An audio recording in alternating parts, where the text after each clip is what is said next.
los años, por cierto, el privilegio de tener la posibilidad de escuchar a Alieto Guadani, que Alieto Guadani es miembro de la Academia Nacional de Educación, bueno, gran amigo, y bueno, hoy nos va a hablar, como siempre, sobre, bueno, cuál es el futuro que tenemos, ¿no? Nuestro futuro depende de la educación. Alieto, el seminario es tuyo, yo te voy pasando las transparencias ahora cuando... ¿Qué tal? Un cordial saludo para todos los participantes. Bueno, larguemos con la primera lámina, Dame la un segundo segunda. y ya empezamos a pasar. Listo, vamos. Comenzamos recordando algunos mensajes de los hombres que se ocuparon de la educación: Pitágoras, Confucio, Don Bosco y Domingo Faustino Sarmiento. Transcribo lo que él expresaba: la educación pública ha quedado constituida en derecho de los gobernados, obligación del gobierno y necesidad absoluta de la sociedad. Por cada escuela que se abre se cierra una cárcel. La sabiduría de esta afirmación daría para mucho hablar, pero Sarmiento la tenía bien clara, ¿no es cierto? Adelante. El mundo ha venido cambiando desde el punto de vista tecnológico y entonces subieron las exigencias del nivel educativo. En el siglo XIX era suficiente con el nivel primario y la Argentina ganó por goleada con la 1420 en 1884. En el siglo XX ya avanza el nivel secundario porque las producciones se fueron sofisticando y ahí ya empezamos a flaquear. Y en el siglo XXI, que es el siglo de la universidad, en términos futbolísticos estamos perdiendo por goleada. Tener en cuenta que este es el siglo de la ciencia y la tecnología, no de los recursos naturales. Es mejor tener recursos naturales que no tenerlos. Sí, pero la clave del crecimiento son los recursos humanos. Algunas visiones sobre Argentina. Hay una íntima relación entre el nivel educativo y la desocupación. El grueso de los desocupados son las personas que no pasaron de la escuela secundaria. Entre los universitarios, el nivel de desocupación es bajísimo, ¿no es cierto? Esto nos va diciendo a nosotros cómo ha venido cambiando la tecnología en el mundo, ¿no es cierto? Adelante. Lo mismo la pobreza. La Universidad Católica tiene esa oficina de la deuda social que vienen haciendo importantes trabajos. Y, por ejemplo, cuando la pobreza era 44%, entre los que habían terminado el secundario era 26%, y entre los que no lo habían terminado era 61%, lo cual es íntima la relación entre nivel educativo y pobreza. Adelante. Recordemos que la clave es el capital humano. Este es un informe del Banco Mundial de hace unos años que cuantificaron cuánto era el valor de los bienes físicos de la humanidad: fábricas, puentes, rutas, oleoductos, centrales eléctricas, y lo que está en la cabeza de los humanos. Bueno, es 1 a 4. El capital humano vale, económicamente hablando, 4 veces más que el capital físico. Ahora entremos en el panorama concreto de la Argentina. Vamos a empezar con nivel primario, vamos a seguir con secundario y vamos a terminar con la universidad. ¿Qué es lo que llama la atención de la escuela primaria argentina? ¿Cómo se ha privatizado? Fíjese que entre el 96 y el 2003 la matrícula estatal crecía 6,7% y la privada 5,8%. Pero desde el 2003 para acá, la matrícula privada ha venido creciendo casi 30% y la estatal ha caído 3%. Hay 118.000 alumnos menos en las escuelas públicas que antes. Pregunta, ¿se han ido atraídos por la escuela privada o se han ido expulsados de la escuela pública? Si ustedes miran la técnica sindical de los líderes sindicales educativos en la Argentina, se dan cuenta que ellos han concentrado su tarea en las escuelas públicas. ¿Qué es lo que han logrado? La fuga de gente muy humilde que no puede aceptar que la escuela está cerrada porque él trabaja de peón de construcción y la esposa trabaja de trabajadora doméstica y no tienen dónde dejar los pibes. Entonces, este es un hecho nuevo en la historia argentina, un proceso de privatización que no se da tanto por el mérito de la escuela privada, sino por el demérito de la escuela pública. Adelante.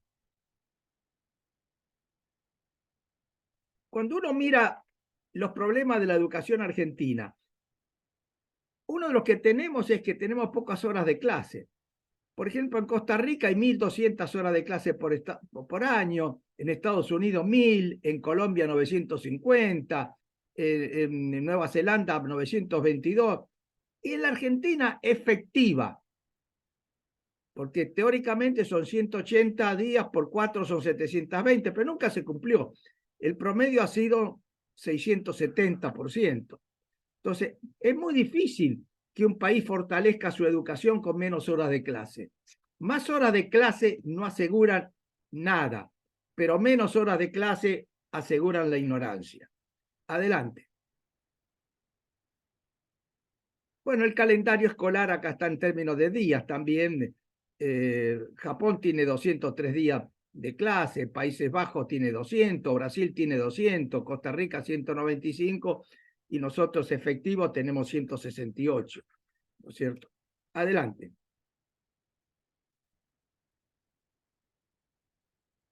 Otra característica de la educación en las últimas décadas es el incumplimiento de la ley.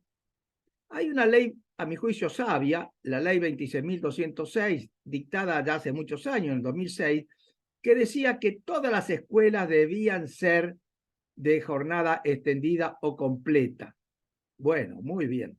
Veamos la realidad. Veamos las escuelas primarias estatales. ¿Quién es el que más ha cumplido la ley? Córdoba, 54%. Le sigue la ciudad de Buenos Aires, 20%. El promedio del país es 13%. ¿Y dónde figura el núcleo duro de la pobreza argentina y de la marginalidad en el conurbano bonaerense? 6,5. ¿Ustedes se dan cuenta? Un pibe que nació en Córdoba y va a escuelas públicas, el 54% de ellos tiene jornada extendida.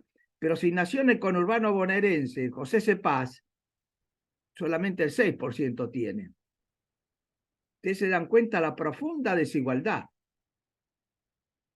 Lo curioso de aquí, que la provincia donde hay donde hay menos jornada extendida es la provincia con más recursos fiscales de la Argentina, que es Neuquén. Porque si usted a la coparticipación federal de impuestos de las provincias le suma las regalías petroleras y gasíferas, Neuquén se lleva como el 70-80%, nos da que Neuquén es una provincia fiscalmente rica, sin embargo en jornada extendida tiene 2,3% de alumnos. Lo preocupante es esto, pero además que no está en la agenda. Usted es difícil que encuentre algún político de la provincia de Buenos Aires, de Neuquén, de cualquier provincia discutiendo por qué no se cumple la ley 26.206 y no se va a la escuela extendida. Adelante.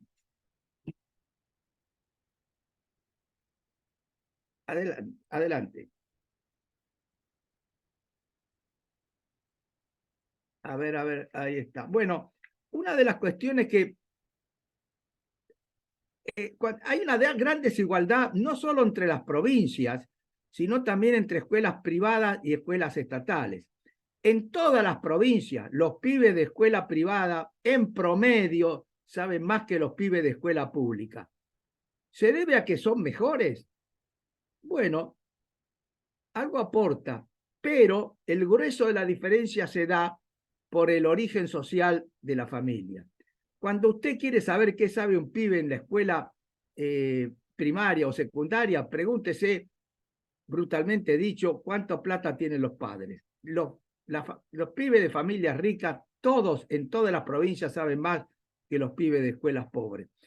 Fíjese en los extremos. Por ejemplo, ¿qué nivel de alumnos de sexto grado estaban en nivel mínimo de conocimiento matemática en la ciudad de Buenos Aires en las escuelas privadas? Fíjese en la columna, el número 1, es el 13% de los pibes de escuela privada de sexto grado tenían bajísimos niveles de conocimiento en matemáticas. Vaya a la otra punta y abajo. Fíjese en el Chaco. En el Chaco, el 62% de los pibes que van a escuelas estatales tienen nivel bajo de conocimiento. Estas desigualdades afectan el principio básico de una democracia social sólida, que es la igualdad de oportunidades. Lamentablemente, estamos lejos de la igualdad de oportunidades. Adelante. Bueno, es interesante ver... Perdón, me había pasado una, ahora sí.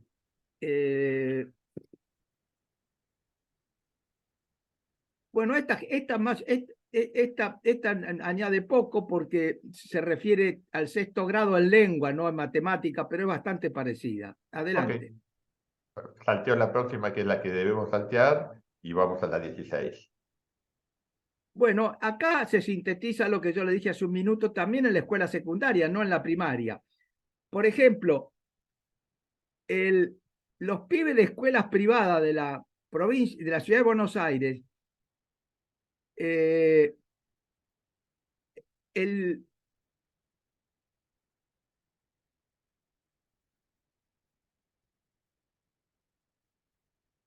a ver acá con acá está. El nivel, llamémosle, de ignorancia de los pibes de la escuela privada de la ciudad de Buenos Aires, entre los de nivel social económico alto, eran 13,6%, pero entre las escuelas estatales del Chaco eran 78%. Quiere decir que todo esto confirma lo que les vengo diciendo, la gran desigualdad, incluso entre niveles sociales. En todas las provincias, los pibes de nivel social alto saben más que los pibes de nivel social bajo. En todas las provincias. Adelante.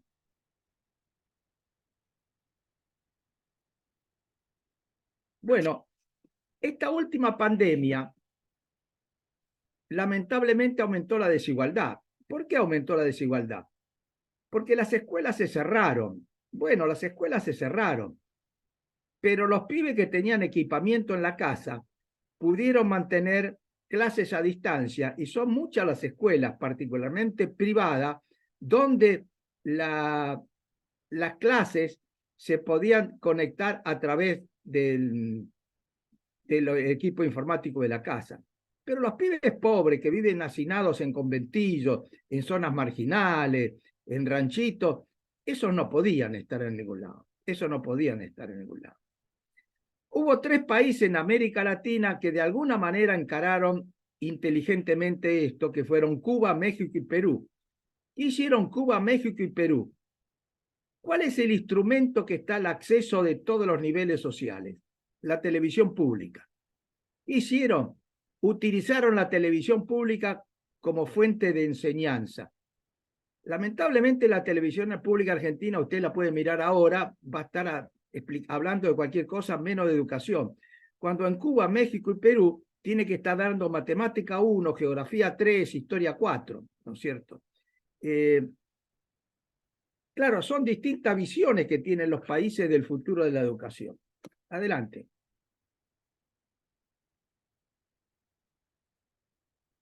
Bueno, lo que queda claro que en Argentina tenemos 2 sistemas escolares con 2 niveles distintos y separados. Estamos avanzando año a año hacia un sistema de carácter dual, que aumenta la desigualdad en lugar de corregirla. Adelante. Bueno, veamos ahora la situación del nivel educativo de Argentina con otros países, no del resto del mundo, sino con América Latina. La prueba ERCE la realiza UNESCO, participaron 16 países de América Latina, mide nivel de conocimiento en 3º y 6º grado en lectura, matemática y ciencia. Los resultados son los siguientes. ¿Quiénes están mejor que nosotros en América Latina? Brasil, Colombia, Costa Rica, Cuba, Ecuador, Honduras, México, Perú y Uruguay. ¿Y qué pibes saben menos que los argentinos? El Salvador, Guatemala, Nicaragua, Panamá, Paraguay y República Dominicana. Pensar que la Argentina había liderado el nivel de alfabetización en América Latina a principios del siglo XX. El otro llamado de atención fue la prueba PISA, el 2018. La prueba PISA mide también el nivel de conocimientos en lectura, en matemática, en ciencia.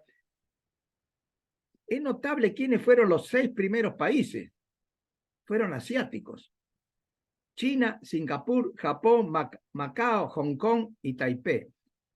Esto significa que el futuro va a estar centrado en el crecimiento económico de estos países, que son de hecho los que están liderando el crecimiento económico. ¿Por qué? Y porque gracias al mejor nivel educativo van a acelerar la formación de capital humano. Vuelvo a repetir, lideran China, Singapur, Japón, Macao, Hong Kong y Taipei. En América Latina, ¿cuánto saben nuestros pibes? Bueno, en matemática estamos por debajo de los chilenos, los uruguayos, los costarricenses, los peruanos, los colombianos y los brasileños. Estamos por arriba de los ecuatorianos, los panameños, los hondureños, los guatemaltecos, los dominicanos y los paraguayos. Ustedes se dan cuenta la situación, ¿no es cierto? Bueno, vamos a pasar ahora al nivel universitario. Comencemos por la realidad. La universidad se ha venido privatizando de una manera acelerada en la Argentina, sobre todo en este siglo. Entre el 96 y el 2003, la matrícula universitaria estatal había crecido 56% y la privada 52%. Desde el 2003 al 2020, la estatal creció 47% y la privada 106%. O sea, hay un avance muy grande de la escuela, de la universidad privada en la Argentina. No ha habido cambios legales, lo que ha habido cambios de hábitos, cambios de rendimiento, y el hecho de que hay muchas universidades estatales donde el nivel de enseñanza y el nivel de aprendizaje está debilitado, ¿cierto? Son muchas. Adelante. La otra característica de la Universidad Argentina es el avance de la matrícula femenina. Fíjese que en el año 2012 se inscribían 56% de mujeres y 44% de hombres, de varones, en la universidad. Ahora se matriculan 59% de mujeres y 40% de hombres, o sea, más mujeres y menos hombres que antes. Y en graduado la diferencia es notable. En las universidades argentinas, en el total de instituciones, el 62% son mujeres y el 38% son hombres, ¿no es cierto? La eficacia en la graduación de las mujeres es un poco superior, no mucho, pero es superior. Esta es la proporción entre las que ingresan y las que se reciben. O sea, este es un hecho sociológicamente muy importante, ¿no es cierto?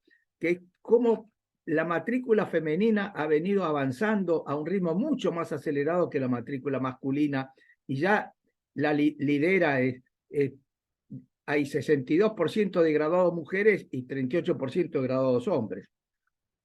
Adelante.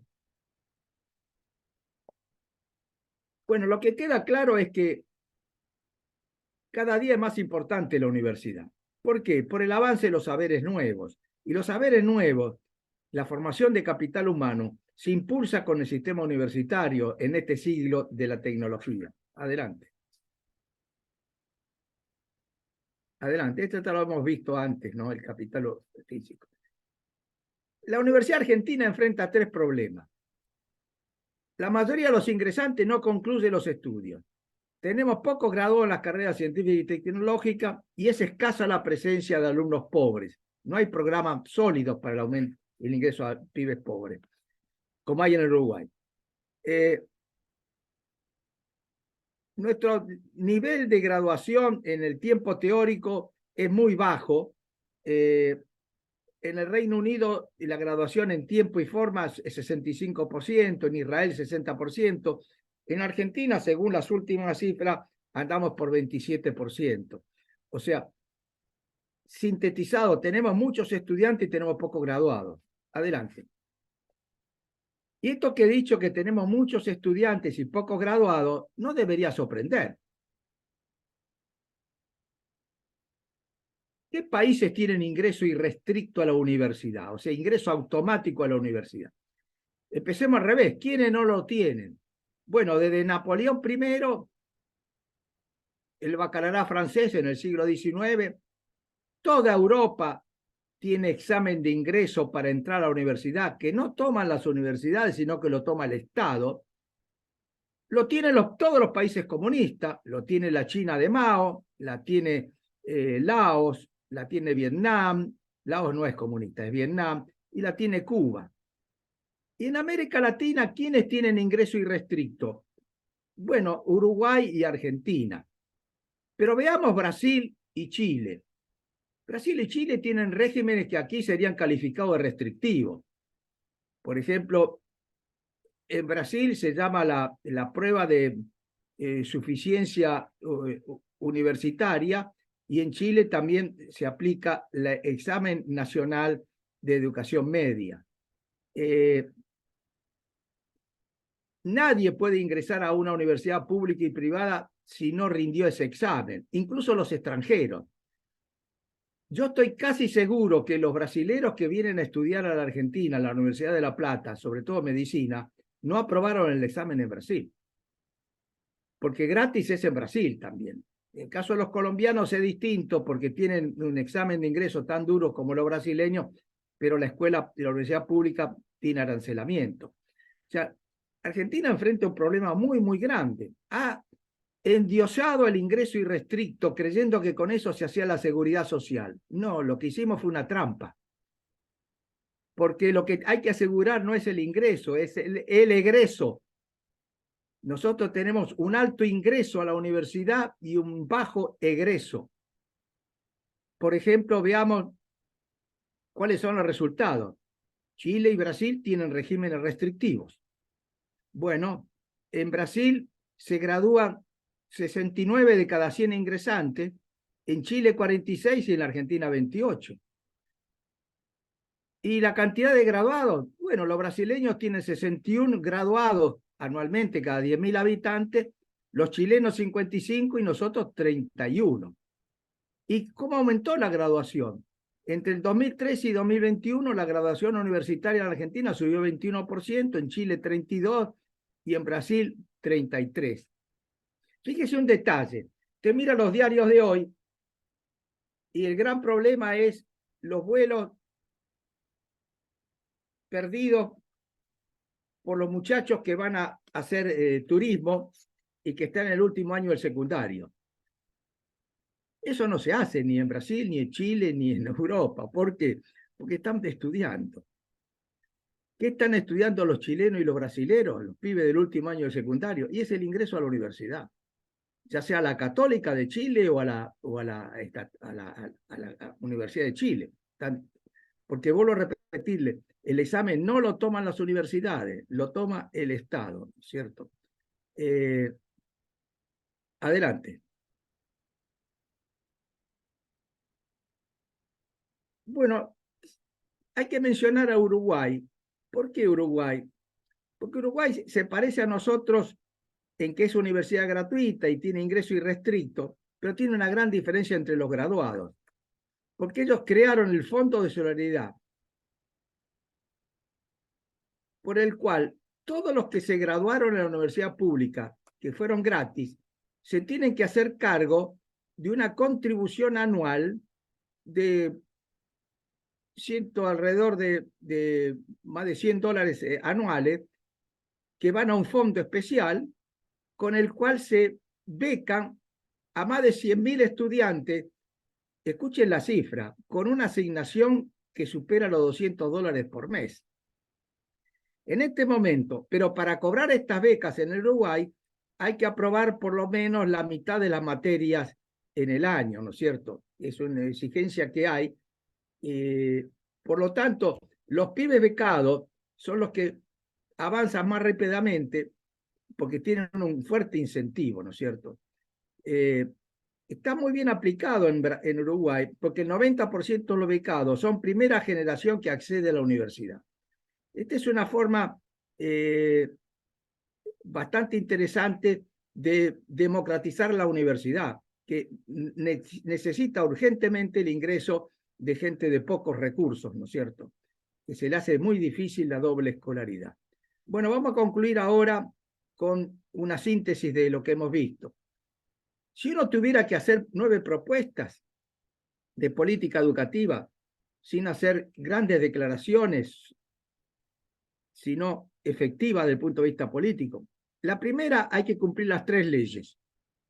Si usted no es capaz de cumplir las 3 leyes, olvídese de predicar. Año lectivo de 190 días, jornada extendida y escolarización secundaria. Ojo que eso no lo controla nadie. La escuela secundaria es obligatoria, sin embargo, es bajísima la escolarización de los sectores más humildes. Carrera docente de nivel universitario, seguramente nuevos criterios en la coparticipación federal de impuestos que premien en un país federal como el nuestro a aquellas provincias que más avanzan en materia de educación, mayor autonomía de gestión escolar, fortalecer las atribuciones de los directores de escuela y debilitar las de los organismos superiores que se diluyen en altísima burocracia, implantar el examen general de grado secundario, la ENEM y la prueba de suficiencia universitaria. Un comentario sobre Brasil. El ENEM lo puso Fernando Henrique Cardoso, que era demócrata. Cuando vino un gobierno de izquierda, se encontró con ese examen y no se le ocurrió derogarlo como lo hubiera hecho acá. Lo que hicieron los brasileros, el actual presidente dijo, bueno, vamos a identificar los pibes pobres que sacaron buenas notas en esta prueba de suficiencia, en este ENEM, y los vamos a becar a ellos. Ese es un enfoque, yo diría, sano, equilibrado y progresista en serio.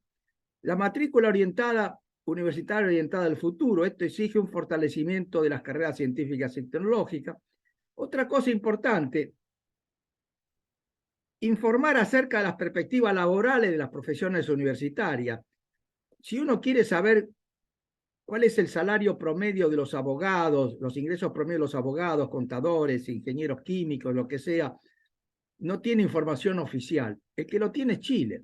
Chile tiene anualmente el Ministerio de Educación y el Ministerio de Trabajo publican 250 profesiones y cuánto ganan cuando se gradúan a los 5 años, a los 10 años, etcétera.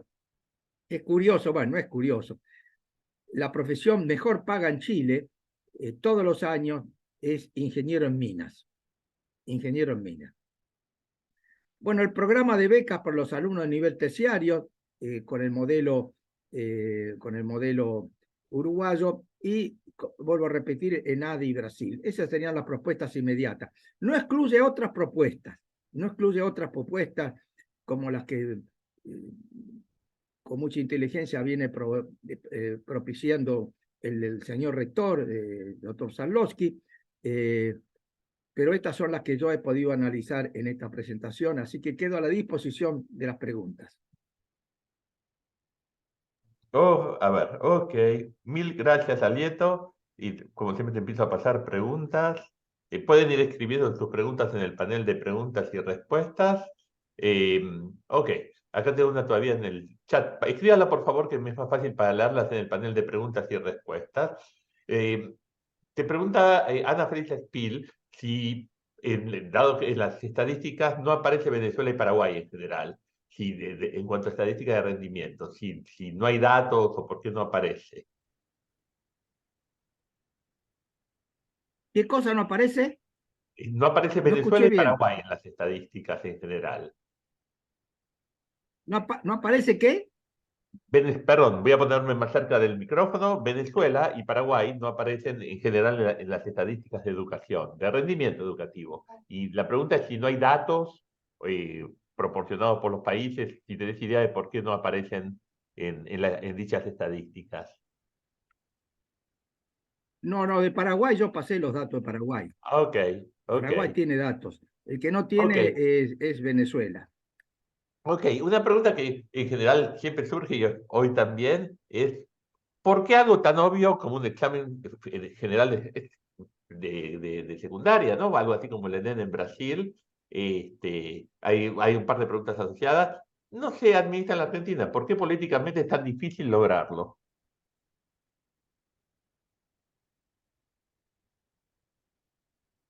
No me lo pregunte a mí, pregúntesele a qué político argentino ha propiciado cambiar eso. Ok, porque Esa ley, el, sí, el sí. ingreso irrestricto fue, el ingreso irrestricto fue la última ley sancionada en el 2015, en la última sesión del Senado. Ahí se sancionó por influencia de una conocida educadora con ese tipo de tendencia que creía que con eso fortalecía la democracia. Bueno, y puso el ingreso irrestricto. Ahora, yo no conozco ninguna presentación de ningún partido, no sé, yo no escuché hablar a ningún candidato a nada de esto. Alguien, si me puede corregir, me puede corregir, pero entre otras cosas porque dentro de algunos sectores políticos importantes hay una larga tradición del ingreso irrestricto. Ujú, correcto. Ok, te paso otra pregunta. Respecto al adoctrinamiento en las escuelas, ¿no?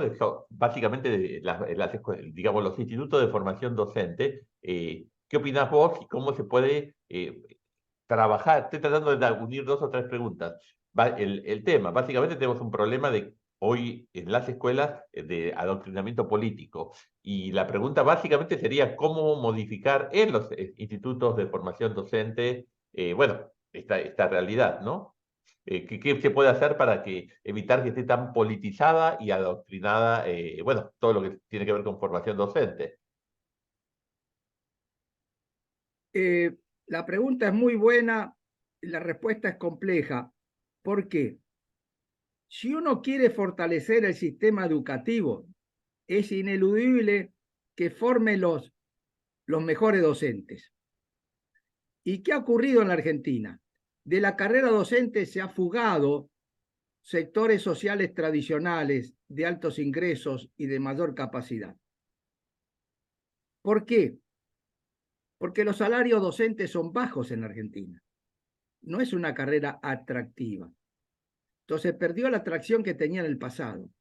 Ahora, ¿cómo es que los salarios de los maestros son bajos en la Argentina si la Argentina es un país que gasta en educación una suma relevante por año, más de Ujú, 5,5 puntos del PBI? sí, sí. Lo gasta mal, pero lo gasta. ¿Dónde está la trampa? Es un país federal. En Argentina hay provincias donde por cada cargo docente hay 6 alumnos. En Francia hay más de 20, en el Reino Unido hay 20 y pico. ¿Y cómo es eso si no están en el aula? No, no están en el aula, están adscriptas, son asesores del senador, asesores del otro, etcétera. No están en el aula. Hay demasiado personal fuera del aula. Este es un tema que claramente hay que encararlo, ¿no es cierto? Al mismo tiempo, se necesita una reforma de la carrera docente que le dé jerarquía universitaria. Jerarquía universitaria. No, no puede ser un terciario como es en la actualidad. Tiene que ser universitaria. Lo cual también exige una transformación muy, muy grande, porque hay una cantidad de cuestiones ahí. Piensen ustedes que universidades que enseñan en países importantísimos son 40, 50, caso de Francia, Alemania. En Argentina estamos arriba de 1.000, ¿no es cierto? Está muy atomizado y claramente no hay una fiscalización razonable. Por ejemplo, no hay examen de graduación como el que yo estoy propiciando, mejor dicho, no lo propicio yo, lo propicia toda la humanidad, ¿no es cierto? Ujú. Te hago una pregunta yo y luego sigo con las preguntas del panel, tenemos un ratito más todavía. Eh, con los institutos de formación docente, que coincido plenamente, por supuesto, con lo que decís, la necesidad de que sea, bueno, carrera universitaria.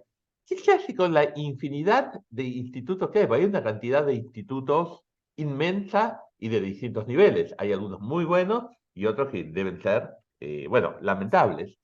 ¿Cómo se cambia un sistema que es tan grande? Bueno, hay que comenzar por la evaluación. Y la evaluación tiende, y que sea pública, no como acá las leyes de evaluación que dijeron que los resultados no se podían difundir, ¿no es cierto? Ujú. Yo creo que cuando se informa, ya se pone en marcha un mecanismo de selección. La mejor manera de fortalecer a los que enseñan en serio es que se sepa los rendimientos de ellos comparados a los que no enseñan en serio, ¿no es cierto? Ok, ok, ok. Te paso otra pregunta. Hay provincias que no apoyan la jornada, bueno, escolar completa. ¿Qué alegan? ¿Por qué no la apoyan? Me preguntan aquí en el panel. O sea, ¿Por qué ¿cuál es la no? excusa para no apoyar la jornada escolar compuesta? Algo que es tan obvio que es indispensable. La clase política argentina hace años que dejó la escuela pública. No la dejó en los discursos son encendidos, pero van todas a escuelas privadas. Haga usted un estudio de senadores, gobernadores, diputados, concejales, a ver dónde mandan los hijos. Van a escuelas privadas, van a escuelas privadas. Hay un abandono, le dejaron la escuela pública a algún dirigente sindical. Y los dirigentes sindicales se ocuparon de debilitar la escuela pública. ¿Por qué? Porque la huelga se la hacen a ellos.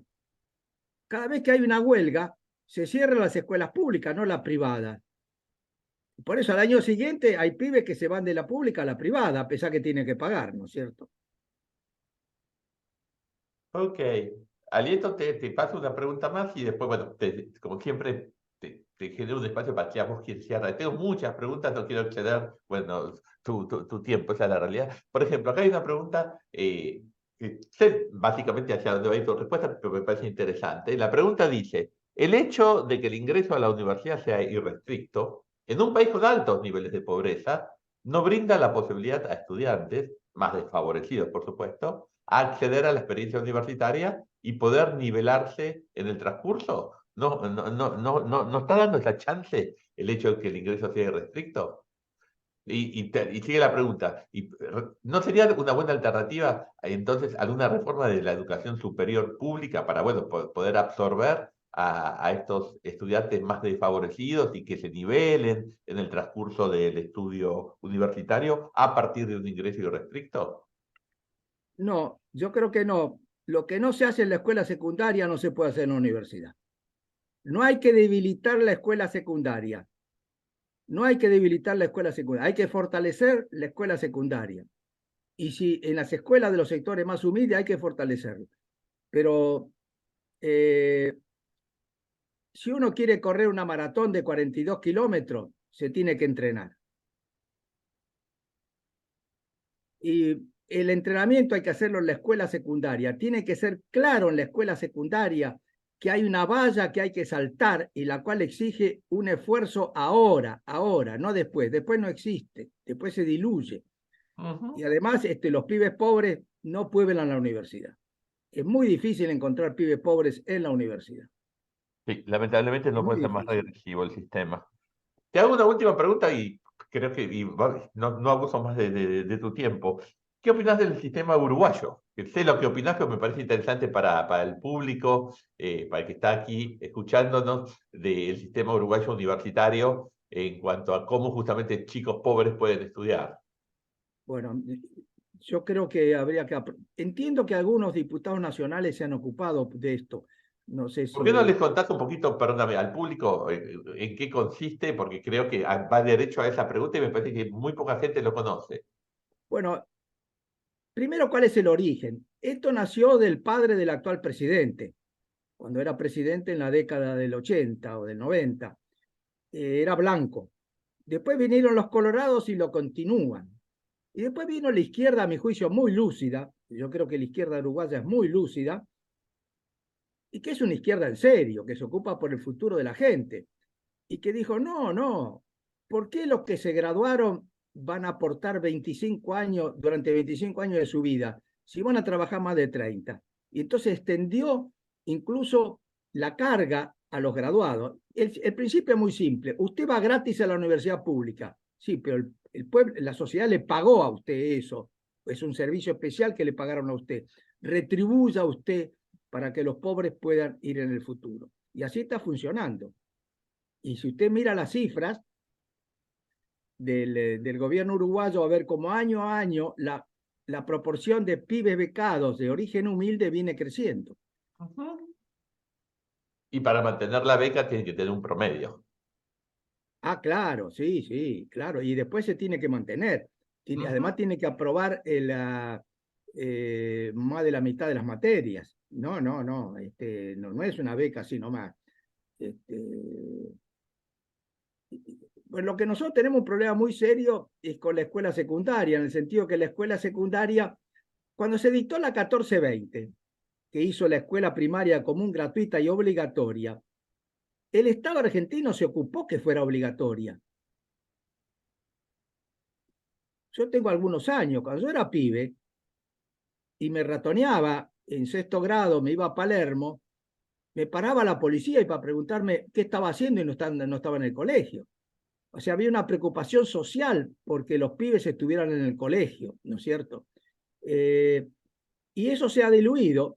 Nadie controla que se cumpla la enseñanza. Y eso nos lleva a otro tema, de la asignación universal por hijo. Ujú. Yo personalmente creo que hay que ir al modelo brasileño, que no se llamaba asignación universal por hijo, se llamaba salario escuela, que es muy simple de explicar. Si vas a la escuela, cobras. Si no vas a la escuela, no cobras. Si vas a la escuela, cobras. Si no vas a la escuela, no cobras. Yo hablaba con el gobernador de Brasilia, que había sido compañero mío de trabajo, y era de izquierda, y le pregunto, che, pero no se te fue la mano. Dice, no, no se me fue la mano. Vas a ver cómo al mes siguiente van al colegio. Van al colegio, van. Entonces, cuando uno ve una gran manifestación y pibes de 8, 9, 10 años tirados ahí en el piso, en lugar de estar en la escuela, realmente hay que preocuparse, ¿cierto? Eso consolida la desigualdad. Ok, Alieto, muchísimas gracias como siempre. Es un placer escucharte. Creo que siempre el público se queda con ganas de más y eso está bueno. Y nada, nos vemos en cualquier momento en la academia. A ustedes muchísimas gracias y bueno, nos vemos de aquí a 15 días en el próximo seminario. Muchas gracias. Un Leo, abrazo, hasta Alieto, muchas luego. gracias.